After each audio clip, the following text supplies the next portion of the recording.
कोल्हापूर शहरातील ताराबाई पार्क परिसरातील चंदवानी हॉल समोरील चिंचेचं वृक्ष फेब्रुवारी 2026 मध्ये तोडण्यात आलं होतं. याबाबत शाहू सेनेच्या वतीनं महानगरपालिका प्रशासनाकडे निवेदनाद्वारे तक्रार दाखल करण्यात आली होती. यानंतर मुकादम देवदास कांबळे यांनी प्रत्यक्ष जागेवर पाहणी करून पंचनामा केला होता. यामध्ये संशयित सिद्धार्थ उदय शिंदे यांनी विनापरवाना चिंचेच्या वृक्षाची वृक्षतोड केल्याबद्दल त्यांना नोटीस बजावण्यात आली होती. मात्र यापुढे कोणतीही कारवाई झाल्याचं निदर्शनास आलं नाही.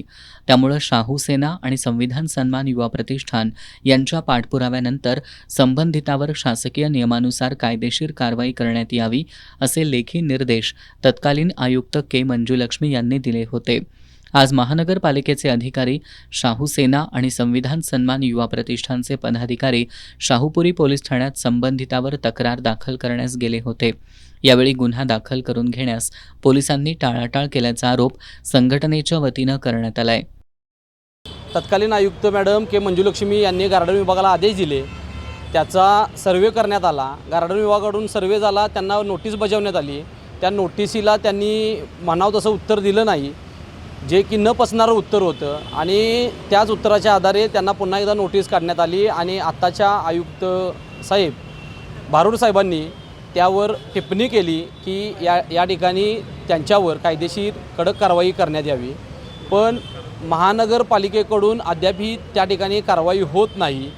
कारवाई करायला आलेलं असताना पोलिसांकडून देखील थांबवण्यात येते की आम्हाला व्हेरीफाय करू दे, त्याच्यावर व्हेरीफाय होईल.